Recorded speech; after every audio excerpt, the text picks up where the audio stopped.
지금부터는 저편과 및 두개골 편형의 종류에 대해서 알아보도록 하겠습니다. 이거는 중요한 게 편형 상태에 따라서 저희가 어떻게 교정할지 그게 결정되기 때문에 각각의 편형의 종류에 따른 어떤 질환들도 같이 알아보면서 그걸 어떻게 교정해야 될지 진단에서 중요하니까요. 한번 같이 살펴보도록 하죠.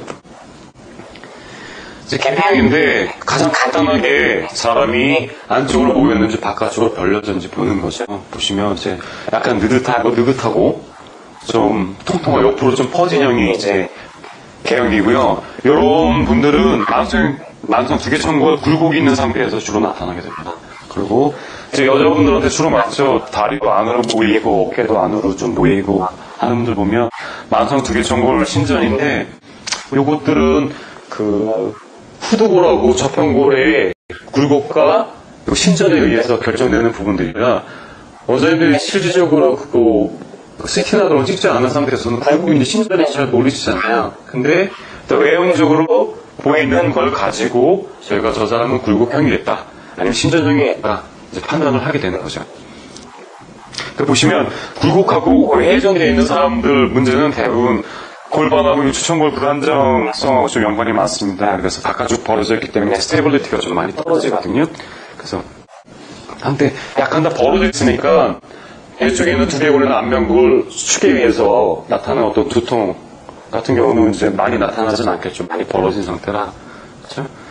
근데 이런 경우 같은 경우에는 조금 많이 벌어졌으니까 세균 침입도 되게 쉬워요. 바이러스 침입도 쉬우니까 그것에 의해서 나타나는 염증성 질환들은 조금 쉽게 나타나는 경향이 있습니다. 이런 굴곡형 장애에 있을 때는요.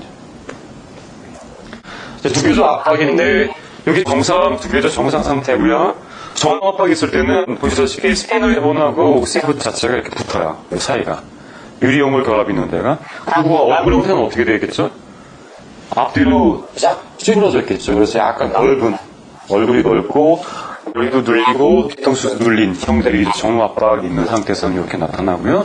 측두골 같은 경우에는 얼굴이 앞뒤로 좀 길어지겠죠. 앞뒤 짱구가 나타납니다. 그래서 측두골 쪽에서 나타나는데 이 경우나 대부분 다 스피노이드본 자체가 유착이 되고 측두골이 유착이 되기 때문에 픽세이션이 일어나기 때문에 두개골의 어떤 모빌라이제이션 자체가 되게 어려워집니다. 그러니까 저것들을 다 풀어줘야지 일단 두개골 쪽에 있는 어떤 장애들이 이완이 되기 때문에 그때는 이제 얼굴 형태를 봐도 대충 이제 감은 좀 잡힐 수 있겠죠. 측방골인데 측방골곡인 같은 경우에는 이런 식으로 아니면 저런 식으로 이제 옥시푸드 기준에서 위쪽에 있는 저편골이 어떻게 돌았나 상태를 보게 됩니다. 저걸 보게 되면 이쪽에서 보이는 것처럼 이렇게 하면 이쪽이 넓어지겠죠. 저쪽에서 보면 이쪽이 넓어질 거고요. 당연히 얼굴 쪽에 있는 안면 골 자체는 이쪽이 낮아질 거고 여기는 왼쪽이 낮아지겠죠. 그래서 겉에서 보이는 걸 보고서 이 사람은 저편골이 측방골이 왼쪽에 있구나. 저 사람은 저편골 측방골이 오른쪽에 있구나. 판단하는 기준이 되겠죠. 여러 가지 증상들이 나타납니다. 악감정 장애도 나타나고 부정교합들 나타나는 이유는 여기 있는 사람 자체가 움직이기 때문에 그것에 의해서 악감정 장애나 부정교합이 더 나타나는데 실질적으로는 저편골 자체 문제보다는 악감정이나 부정교합 같은 경우에는 측두골 장애가 훨씬 더 높습니다. 임상사님요? 이제 저편골이 옆으로 밀린 거, 우측으로 밀린 거, 좌측으로 밀린 거 측방 변형이라고 이야기하는 측방 변형은 그렇게 많지는 않아요. 근데 한쪽 이마가 불룩해지고 바나나 얼굴처럼 되거든요. 이게 한쪽이 불룩하고 한쪽은 이제 쑥 들어가 이런 형태가 나타나는데 아주 많지는 않습니다. 근데 측방 불룩하고 측방 변형은 병에서 오는 경우가 굉장히 흔해요. 굉장히 흔하니까 하나의 교정만으로도 변형과 굴곡은 치료가 가능해질 수 있을 것 같습니다. 측방 변형 같은 경우에는 측방 굴곡보다 조금 더 양태가 조금 더 심해요. 되게 좀 많이 심한데 왜냐면 유리용골 결합 자체가 외상이나 출산 후 손상에 의해서 완전히 미끄러져서 나갔기 때문에 그쪽에 있는 구조물 자체가 마이크로미터 단위로 움직이는 좀 더 마이크로미터 단위보다 조금 더 1m보다 더 들어간 상태라서 그 상태로는 측방 굴곡보다는 측방 변형이 훨씬 더 상태가 중요하다. 그래서 보면 어린이원자 사시 교정 실현 아니면 심각한 두통이나 학습장애, 독서장애, 뭐 뇌성마비처럼 뇌 쪽에 있는 어떤 신경장애랑 연관이 좀 많습니다. 여러분들은 수직변형은 저평고라고 옥스퍼드 사이의 관계인데 이게 위쪽으로 올라가게 되면 앞쪽으로 이제 뿔로 튀어나오는 위쪽에 올라오는 짱구 형태로 이루어질 거고요. 저평고 아래가 내려가게 되면 이렇게 유인원 모양처럼 이렇게 납작해집니다. 좀 납작해지죠. 그것들을 보면은 위쪽으로 눈두덩이 있는데 좀 튀어나오면서 밀린 경우 같은 경우에는 이 사람이 저평골이 내려가 있는 하부 수직변형이 있겠구나. 아니면 앞에만 뻘떡 튀어나온 사람 보면 이 사람은 상부 수직변형이 있겠구나. 이때 유추가 가능해지는데 외교상으로 요거를 판단하기는 어려운 경우가 되게 많습니다. 왜냐하면 임상에서 만나보시지만 이런 형태나 이런 형태만 가지고 오는 경우는 흔하지 않거든요. 그렇다고 하면 이 사람이 이렇다 저렇다 이야기가 좀 분명해지겠는데 그러지 않을 경우에 좀 판단하기 힘드니까 그때는 이제 AK적 방법을 통해서 한번 돌려보는 거죠. 돌려봐서 그 장애 자체를 더 심화시키는 위치로 돌려놓으면 그러면 그 사람이 이제 갖고 있는 기준이 되는 어떤 머슬의 손 자체가 떨어지기 때문에 강도가 떨어지니까 저 사람은 상부 수직 변형이나 하부 수직 변형이 있구나. 두개골 상태와 상관없이 판단할 수 있습니다. CFRT로 치료할 수 있는 치료를 대충 모아놨는데요. 이거는 이제 미국 NCR 학회 쪽에서 주로 많이 이야기하는 부분입니다. 치매, 불안, 신경감이, 류마티즘 굉장히 많죠.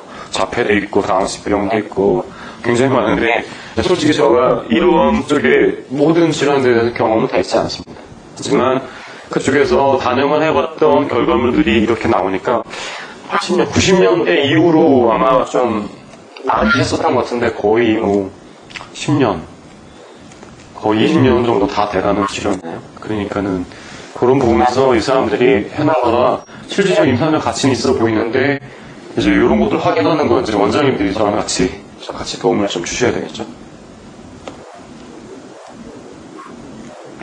이건 제가 임상에서 주라고 타겟팅해서 썼던 것들인데 미국하고 조금 상황이 좀 다르니까 저희가 물이 아무리 좋다지만 꽤가 보배에서 구설돼요. 그러니까는 임상에서 우리가 다빈도 실험에 대해서 적용할 수 있다고 그러면 원장님들 좀 심도가 높은 좀 치료하기 어려운 납치성 질환 쪽까지 접근해 가실 수가 있는데 초기에는 그렇게 너무 어려운 질환 쪽으로는 접근하지 마시고 그 미용 쪽에서 완면 비대칭이나 아니면 성장장애를 하고 그리고 비중이 끼워진 것들도 하시고 턱걸들 쪽에 통증 있는 것들 좀 많이 하시고 성형하고 난 다음에 후유증이 있어서 아픈 분들도 좀 해주시고 자평골이 이제 시신경 자체가 나오는 곳이기 때문에 얼굴 쪽에서 특히 눈 쪽에 어떤 기능성 질환들 있을 때는 좀 많이 사용해 보실 수 있을 것 같아요. 그리고 제가 지금 많이 하고 있는 게 알라스킨 기마 코골이 충농증 수면무호흡증인데 이런 것도 굉장히 치료 효과가 좋습니다. 그러니까 한번 임상에서 활용해 보시고요.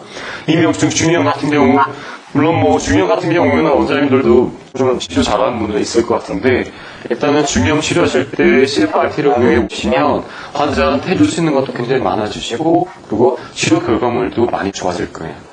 보시고 이명증은 솔직히 좀 치료가 그렇게 쉬운 건 아니지 않습니까? 아닌데 그 이명증 치료하실 때 동시에 한의원에서 느끼는 거는 대부분이 질환은 있는데 해줄 수 있는 것들이 침약, 추나 정도까지밖에 안 되고 더 이상 해줄 수 있는 부분이 없었잖아요. 근데 CFRT 같은 경우에는 굉장히 복합적인 어떤 치료술기들이 종합되어 있는 거기 때문에 환자한테 보여주는 것과 그리고 나타난 치료 결과물들이 원장님이 느끼셨던 여태까지 고전적 치료 방법에서는 조금 판단기가 뛰어넘을 수 있는 치료법이 아닌가 혼자 생각해 봅니다.